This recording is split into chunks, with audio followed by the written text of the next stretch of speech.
Peace and welcome.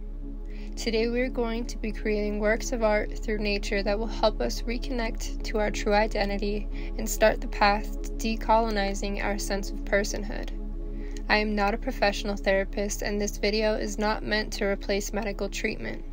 This is simply an opportunity for self-actualization and deepening the connection to mind, body, spirit, and nature. In the description box below, there will be timestamps for each part of the video in case you like to go back or skip ahead.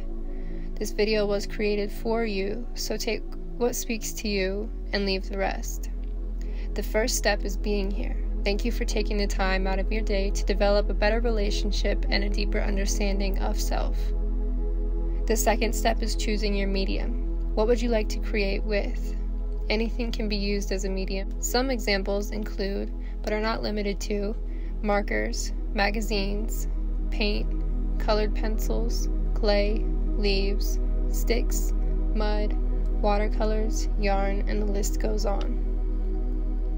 You can choose just one or many. The main point in picking a medium is to pick something you feel you're able to express yourself through. You will also need some sort of canvas, which can include paper, notebook, sticky note, or a field of grass.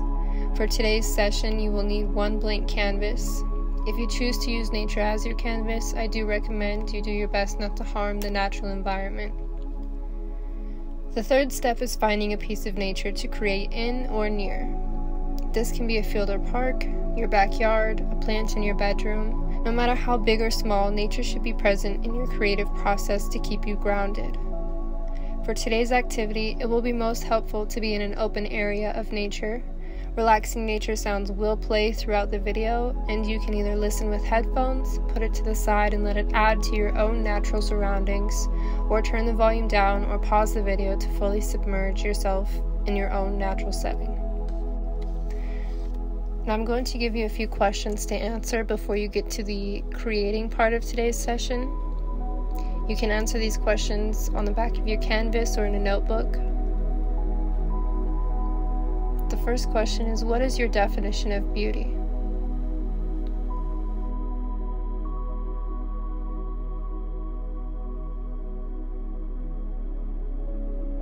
Do you consider yourself to be beautiful?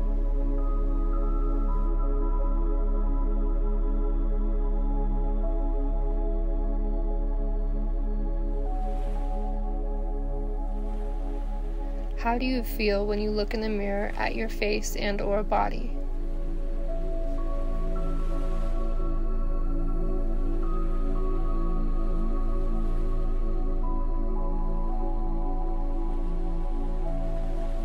What flaws keep you from feeling beautiful?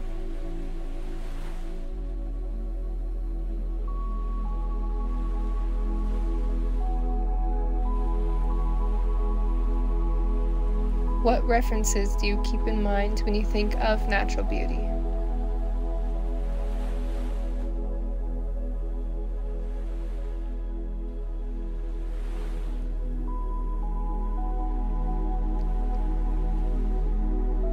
Let's get into creating. Before we begin, take a second to notice your blank canvas in front of you. By the end of this session, your canvas will tell you a new truth about who you are and your divine connection to Mother Earth. In order to connect with the process, imagine your mind as clear as the canvas in front of you. Close your eyes and take a deep breath.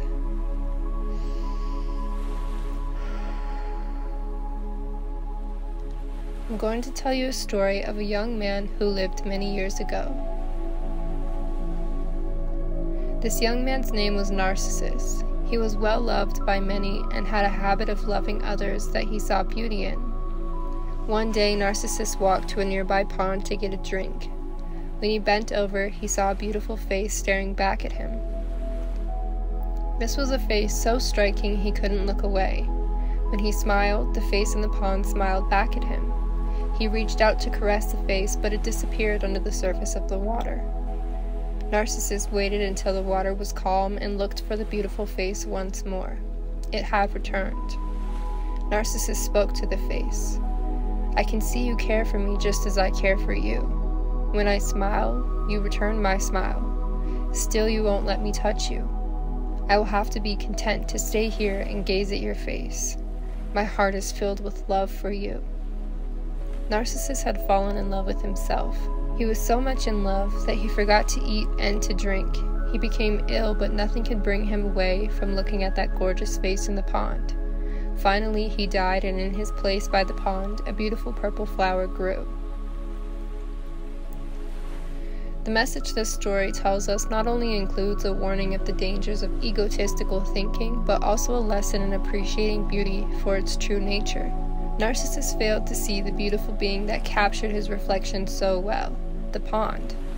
The pond itself was a marker of beauty, along with the amounts of life that existed within it, but was overlooked because of self-obsession. The truth about us as humans is that we are a direct reflection of the nature that surrounds us. Mother Earth has veins that flow with water, sap, and pollen. She has billions of follicles represented by the trees and grasses.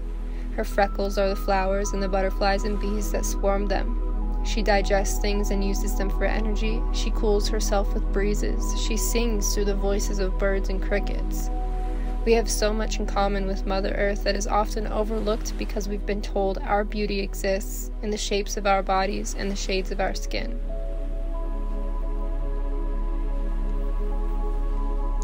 Slowly open your eyes now and look around you. Notice the beings of Mother Earth that surround you. Look specifically at the trees. Not one is the same shade or shape. When observing nature, you witness a community that has no standards. Everyone and everything in nature simply exists. This flower has a crooked stem, yet it still blooms. This tree is missing a patch of bark, still she grows new leaves each year. That squirrel has different fur from the rest, and still he collects his acorns and goes about his day. In our society, a bad hair day can ruin your week.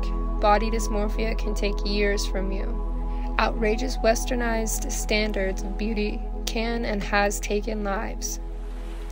These societal beauty standards have gone unchecked for so long that it's odd and even difficult to look to that crooked flower and relate to its ability to still bloom. We are here today to unlearn our infatuation with our physical appearances. The nature that surrounds you waits for no one. Even the weeds peek through the cracks in cement, not because they want to be seen and loved by all, but simply because they want to feel the sunshine. They want to soak in the rain and feel the winds. They could care less whether you appreciate them or not. Similarly, on our bodies, hair grows in all places, not warranting what's convenient for our beauty, but simply because they want to feel the wind and sun and rain. I've been talking about nature as if it's separate from you and I, but the truth is, we can also live our lives with these values. The sun fills us all with the same warmth, no matter what we look like, and rain soaks us all, no matter what we're wearing. Beauty is about acceptance of existence. Mother Earth created you as one of her unique creations. Allow yourself to exist for a moment without noticing any flaws you've disliked about yourself in the past. Expand yourself to be Earth herself, and feel every unique thing about you serve its purpose. The butterflies in your tummy are there for a reason. The marks in your skin are there from natural erosion. Your beauty does not expire, it transforms and changes, and that's exciting. You deserve love and respect as you are because you house an entire microcosm that allows you to be the incredible existence that you are today. Now, today's activity will be about returning to feeling whole and releasing our image of our bodies. Today is about meeting your wants purely on the heart level instead of a societal level. What piece of nature near you do you enjoy the most? What part of Mother Earth do you look at in utter awe? Let's use a tree as an example. Your favorite tree. There doesn't have to be a specific reason you love this tree, but you know it's worth appreciating. Now realize that you are a tree yourself, you just don't look like that tree. What two trees do look alike? Your leaves rustle in the wind, which gives your trunk a nice cool breeze. The sap that runs through your veins makes you feel alive. Your roots connecting you to the ground beneath you hold you no matter what, so you have no choice but to enjoy what today brings you. You can see these similarities with any piece of nature around you because in reality you are part of this ecosystem. You are nature yourself. You come from this earth, and this earth loves you. You have common interests with the nature that surrounds you because they are your relatives. Look back to your canvas now and create a picture of yourself as earth that expresses your beauty and hers. Title your creation when you're done.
Now, if you haven't finished, you can turn the video back a few minutes to continue listening to the sounds.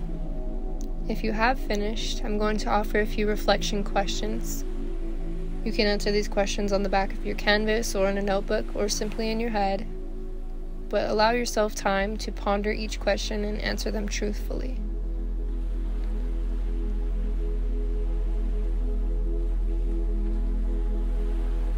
What do you feel when you look at your creation and consider its title?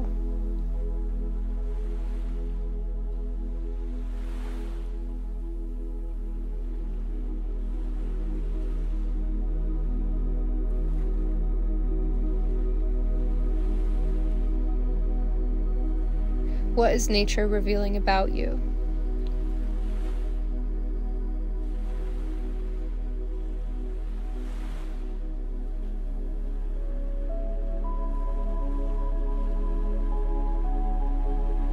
What standards in beauty can you leave behind from now on when you look in the mirror?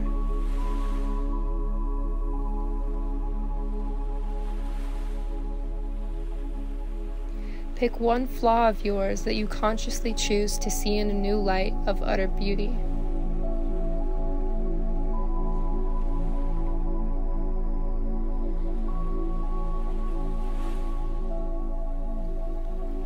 Do you still align with the definition of beauty you wrote down earlier?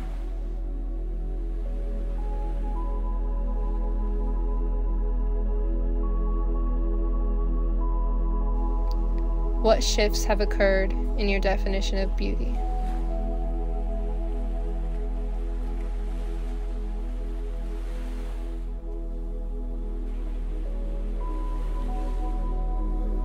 How are you feeling on the head and heart level?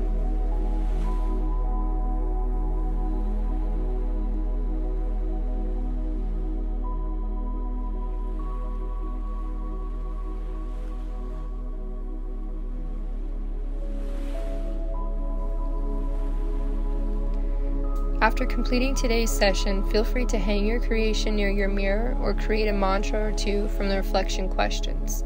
You've done some important work today, and learning to devalue society's standards and increase the value in nature's beauty takes time. Be easy on yourself, take time to ground yourself, and understand the shifts that have taken place today. Thank you for being here and participating in the road to higher thinking. If you need anyone to talk to, feel free to reach out. My contact information will be in the description box below. Today's session was based on Teresa Sweeney's book, Eco Art Therapy: Creative Activities That Let Earth Teach. Her book and website will be linked below.